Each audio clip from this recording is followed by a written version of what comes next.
Hi, everyone. I thought that I would do a reading of the conclusion to the book I wrote back in 2005 called Jesus' Words Only. And as I make the quotes, I'll make comments as we go. And it's the conclusion of the book. So it really is a summary. So basically, instead of reading the whole book, you can read the conclusion. And if there's something important, I can just interject what isn't is not what needs to be known if it happens to be involved. So I hope this will be edifying, and you might want to share parts of this with others or the whole series. It'll be. By the way, it only takes 3 or 4 pages of text to take up a half hour. Audio takes so much more space than you realize. Anyway, so here's the heading.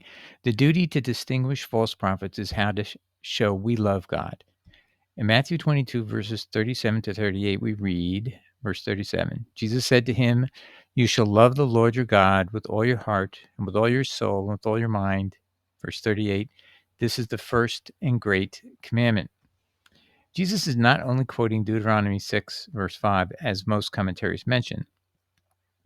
Instead, Jesus is also quoting Deuteronomy 13, verse 3. In that verse, God explains why he allows prophets with true signs and wonders to appear who yet are false prophets. It is our duty to recognize their doctrines as false because they seduce us from following God's law. See Isaiah 8, verse 20. God explains how this is a supreme test of the command Jesus says is the most important. You shall not listen to the words of that prophet or to that dreamer of dreams, for Yahweh your God proves you to know whether you love Yahweh your God with all your heart and with all your soul. Deuteronomy 13, verse 3. Thus, obedience to the command to love God with your whole heart and mind is associated with distinguishing true prophets from false prophets. God says he tests your love by allowing persons to come with true signs and wonders who you should identify as false due to their doctrine. You must disregard their signs and wonders. And I'll stop and continue on. Okay, so we'll move to page 474, and it reads, you must disregard their signs and wonders, that is, the prophets who come to you with uh, that you're supposed to identify as false. They'll still have signs and wonders that come true because their doctrine teaches you not to follow the law. You must reject them. It is a privilege and a supreme duty to make this assessment. Even a man of God and true prophet should be recognized as having become a false prophet when he gives you permission to do what God has previously prohibited.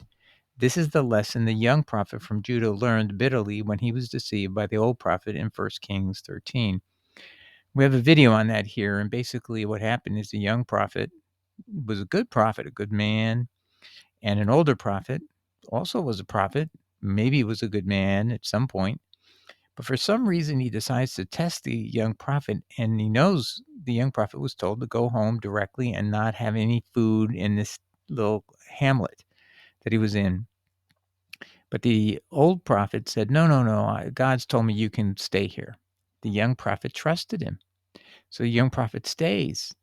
And then the young prophet gets killed because he stayed and ate. So God punished him for disobeying his commandments. And so the lesson is that even a true prophet can violate God's laws. And even a true prophet, in this case, the old prophet, lied. It's just because you've been a prophet in the past doesn't mean you will never lie again in your life. So this is something that we don't think about. We think, oh, so if somebody was a prophet for one moment in time, anything they say is always true. No, we need to test it. Like again, like if God told me not to do something, nobody can come later and other than God. If God told me something directly in a miraculous vision or appearance and tells you not to stay in a certain hamlet, are you going to listen to some third party says I'm a prophet and I'm telling you you can leave? No, the young prophet should have known never to do that. This is the same type of thing we have with Paul. We have Jesus who's very clear. And if Paul ever even was for a moment a prophet, which is not proven, if it were true, it still wouldn't give him the right to countermand Jesus and give a whole different set of commands to countermand the law, to countermand God's word, that his law was given by himself, Yahweh, to Moses at Sinai instead of by angels, as Paul claims in Galatians 3 and reconfirms in Galatians chapter 4. So this is just the there are little nuggets like that in the Bible. So take a look at 1 Kings 13 and you'll see it's a short story, like 15 verses, and see the lesson that God's giving you there. In a revelation-based faith such as Judaism and Christianity, it is no wonder that God puts such a high value on making such an assessment. Distinguishing true from false prophecy is integral to his plan to reveal himself through writings of prophets. If we fail to honor God's plan by obeying his command to distinguish true from false prophets, we are demonstrating a failure to love God with our whole mind, heart, and soul. Therefore, if you refuse to apply God's word to test Paul's validity, God says you do not love God with your whole heart, mind, and soul. On the other hand, if you do test Paul's doctrines by God's revealed word, you're showing your supreme allegiance to God himself and not to any human hand that purports to speak in his name. The conclusion follows that this is a duty from which we cannot shrink. We must make a finding no matter how unpleasant and contrary to human supposition and human pressure, peer pressure. Next, the question of Paul's apostleship. The results concerning Paul's supposed apostleship is unavoidable from all the evidence adduced in prior chapters. Paul was a false apostle. His evidence in support is totally self-serving. Jesus said even for himself, a self-interested statement as the sole proof he was Son of God would mean Jesus' claim was, quote, not true. John 5, verse 31. He says, quote, if I bear witness of myself, my witness is not true. Tertullian in 207 AD, we're moving from page 474 to page 475 now, speaking on behalf of apostolic Christianity, made the same point about Paul. He said the proof that Paul was an apostle of Jesus Christ was based solely on Paul's self-serving statements. Tertullian wrote in Against Marcion, I must with the best of reasons approach this inquiry with uneasiness when I find one affirmed to be an apostle, of whom in the list of apostles in the gospel I find no trace. I want to pause there. Some people misunderstand and they say, Tertullian wasn't really trying to use our written records to disprove Paul. He was just telling Marcion, you have to have written records on your side to prove who Paul is. Well, right here, he's relying upon our list of the apostles in the gospel or gospels. So he is relying upon our evidence. And it was very important that the church decide are they going to proclaim that Paul's an apostle? Because for the Marcionites, Paul is the only apostle. So now something that didn't have to necessarily be resolved if there's some 13th guy floating around and he's dead, but now they've turned him into the only apostle. So now we have to actually address the issue. It's unavoidable, and this I think is something that God did miraculously. I mean, he doesn't like the Marcionites, but they served a purpose, and this forced us to this issue: is Paul an apostle? From anything you can read in the Gospels or the epistles that are verified that he's an apostle. So just want to caution people. A lot of people always cite 2 Peter, but he doesn't call him an apostle. He says he's a brother. Very big difference. Huge difference. So the only question we're asking, is Paul an apostle of Jesus Christ? Because an apostle, Jesus gave different authority. So he doesn't give that to you and me. He gave it to the 12. So does Paul have any of that higher level of authority? And the answer is no, because as of what we're going to see. So now Tertullian continues. Let's put in evidence all the documents that attest his apostleship. He, that is Paul himself, says Marcion, claims to be an apostle. So I'm going to pause again. So what is Marcion saying? Paul says he's an apostle. So what does that mean? Well, Marcion doesn't know biblical standards. You can never be your own witness for a fact. The fact has to be established by two witnesses other than yourself. So Paul has to find two persons who can confirm. If Jesus supposedly made a statement, then it has to be confirmed by apostles who say this person is an apostle. We've talked to Jesus. He told us he's an apostle. That never happens. Let's continue.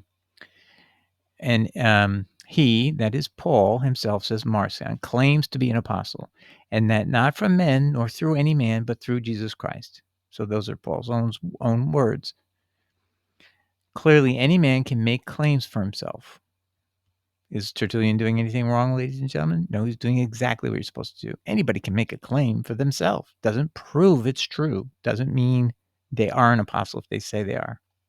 But his claim is confirmed by another person's attestation, witness. One person writes the document, another signs it, a third attests the signature, and a fourth enters it into the records. No man is for himself both claimant and witness. Tertullian against Marcion, 207 AD, quoted at 4:18-19. This is in the Oxford University edition. Tertullian's critical analysis what thereafter thwarted the movement of Marcion. Why was it crucial to defeat Marcion? Because Marcion was claiming Paul's gospel was the only true gospel. He claimed the gospel message presented in Matthew and John were legalistic and no longer applied. In response, universal Christianity, as it existed prior to the rise of Roman Catholicism, vigorously combated Marcionism. It saw as horrifying heresy any notion that Paul had superiority over the message from Jesus carried by Matthew and John. When the church was forced to address this crucial issue about Paul, the verdict was clear. The evidence for Paul's apostleship did not meet a biblical standard. We have no choice but to concur. Other than Paul's own assertions, there is no proof anywhere in the New Testament writings that Paul was appointed an apostle of Jesus Christ. None in, then we're going to continue to the next page. We're moving to page 476, the Gospels. None in Acts, and none in any valid apostle epistle. This is why the doctrine of the early church on salvation ignored Paul and preached Jesus' doctrine alone. We'll take a break. Next heading, the question of being the prophesied ravening wolf. Nor can we ignore God in the prophecy of the Benjamite ravening wolf in Genesis warned us of the ravening wolf to come from the tribe of Benjamin. He would come in the latter days in the same epoch as Messiah. In Ezekiel, we learn the characteristics of ravening wolves. They would destroy the law, cause people to no longer keep the true Sabbath, and cause the cessation of distinguishing the clean from the unclean. Paul fit all these characteristics. The Benjamite ravening wolf prophecy further said this Benjamite would divide his spoil. Paul did this as well, claiming the right to exclusively preach to the Gentiles. That's in Galatians 2, verse 9. Paul claimed in that verse the 12 apostles agreed to narrow their mission field to be exclusively the Jewish people. Any notion the 12 consented to exclude themselves from a Gentile ministry, as Paul claimed, is ridiculous. And I have a footnote on that, so let's take a look at that real quick. We discuss it at page 350, but regardless, here's the footnote. This division in Paul's exclusive favor is dubious at best. At the Jerusalem Council in Acts 15, Peter stood up and spoke. Paul was at his feet.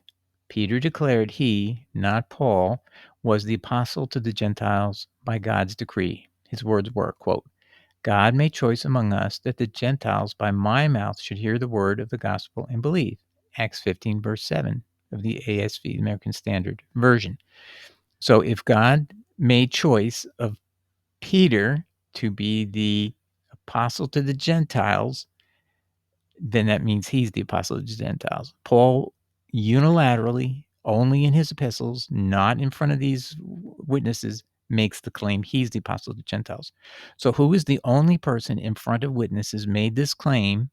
And he was confirming something that the people in the room, in this assembly, the Jerusalem conference, already knew about. It was Peter. What did Paul do? He said nothing. Therefore, Paul can only acknowledge that Peter has proven who he is, and Paul has proven nothing. and has no proof, and not even from Luke. So you only have his self-serving statements in his epistles that he's the apostle to the Gentiles, and it's his ministry that he glorifies and tries to extend and grow. Again, God tells us, not a sufficient proof. He is not the apostle to the Gentiles. Peter is. Also, in the post-council era with Paul alive, the apostle Thomas was preaching the gospel in India. This is supported by Ephraim, Cyrus, Ambrose, Paulinus, and Jerome. It's an article, St. Thomas the Apostle, Catholic Encyclopedia. At Millipore, not far from Madras, tradition has it that it was here that St. Thomas laid out his life in 72 AD, which is locally very strong. If what Paul is saying were true, didn't Thomas transgress the Jewish-Gentile pact with Paul? Of course he did. He started that ministry, by the way, in the 40s, and I didn't mention it here, but I researched it recently. It's in the mid-40s, so he had over 20 years in India, beginning in the 40s, all the way till his death in 72. So Paul was still very much alive when, for at least 20 or 30, 20 of those years, Paul, I think, dies around 64. Thomas goes there around about 40. So between 40 AD and Paul's death in 64 AD, that's 24 years that Thomas is in India and Paul is nowhere.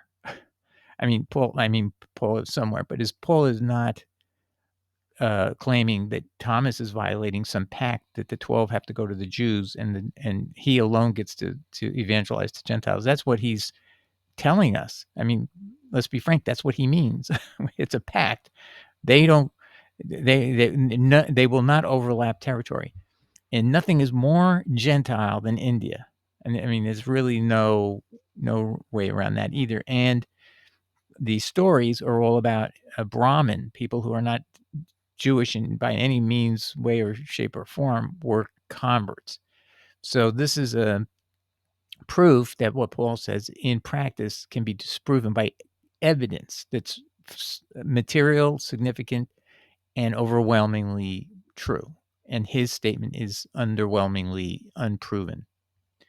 So we'll take a break. That'll conclude this episode. Please look for the next episode in the series. Thank you. See you next time.